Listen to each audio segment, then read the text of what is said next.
Are you angry that you're alone and single on Valentine's? Well, you've come to the right spot. I've been seeing a lot of stuff on social media where men blame women for a lot of their problems, and then women are also blaming men for other things. My name's Afro Bane, and I've dated a variety of girls, and I'm just going to tell you about my experience, and I'm going to dive into a lot of these issues that society seems to be putting the blame on. So we're going to dive into that right now.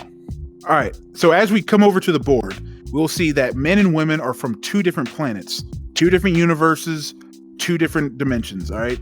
They each have their own culture, and we try to understand each of them, but it's really hard. What ends up happening is instead of trying to understand each other's culture, the other tries to force their culture onto the other gender. Now, I bet you're wondering, oh, well, what about the non-binary group?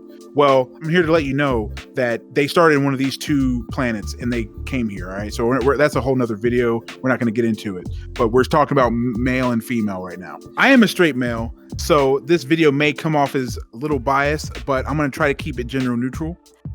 But men typically want to invoke outer change, all right? What this may look like is, I created this, or I fought that, or I destroyed this. Women typically want to create interchange. So I thought of this. I felt that. I connected on this level. And, of course, there's exceptions to the rules, but that's typically what both sides want. But because men and women have two different ways of thinking, it's almost impossible to understand the other. And I can prove it with math. So as you know, 1 can never equal 2. So, but you do know that 1 plus 2 does equal 3. So let me repeat. So 1 does not equal 2, but 1 plus 2 equals 3. So how does that relate to the male and female dynamic? If we come over here, as you can see, if you think of it the same concept,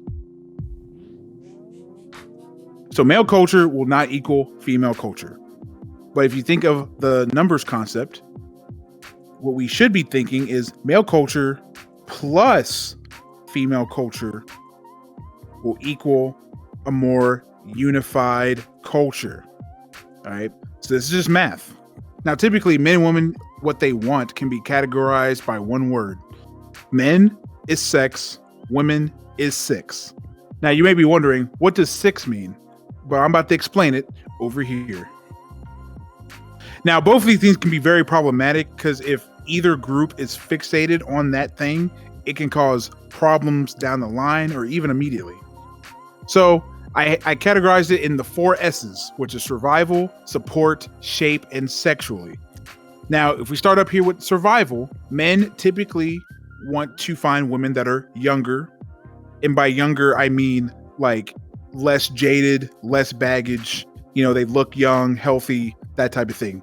I do not support pedophilia. Females usually would like men to be 6 feet tall.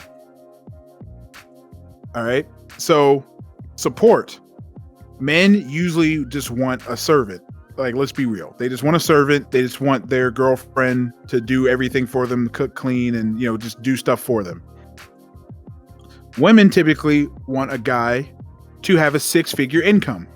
All right, which means, they will believe that money will help all their problems and they'll be happier that way. Now, if we go up here to shape, this is like, the shape of your body. Usually men, they're just satisfied with, boobs and butt. All right, different shapes and sizes. They're okay with that.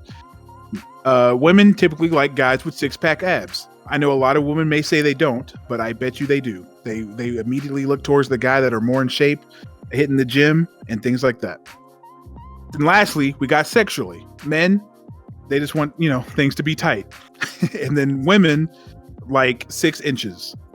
Now, all these, you may be being like, these are very extreme, because they are. And deep down, if all these were presented to you, you would probably pick these in a heartbeat. But we'd like to save face and say we don't like these things. All right. Even I have fallen to some of these. So how do you avoid these problems, you ask? Well, much like anything else, you have to do your research first. I would go to things like Google, YouTube, or even TikTok to see how other people interact in different situations. My personal favorite is to observe and talk to people in person, just so I can see their personal preferences stack against mine. But from my personal experience, from what I observed, is these are the 5 G's of things you want to have compatible with your partner. A lot of people have arguments and can usually compromise on them, but most of the time people will not bend on these issues. So the first one, we have government. The second one's God or religion. Gold is finances. Gender, gender equality. And grass, aka drugs. So usually when you meet people, they already have strong opinions on these, and it's very hard to try to change someone's stance on a lot of these issues. So you want to make sure that you're aligned with them. At first, you may be like, oh, I don't care about that stuff. I can be very flexible and woke, but trust me, down the line, it's going to be an issue, and you're going to wish you'd established this in the beginning. All right, that's it for me, guys. Make sure you guys like and subscribe on this video. I do plan on making more of these in the future, hopefully. Put some comments below if you think I'm dead wrong or dead right, and we can discuss it on the next stream. But otherwise, I'll see you guys next time.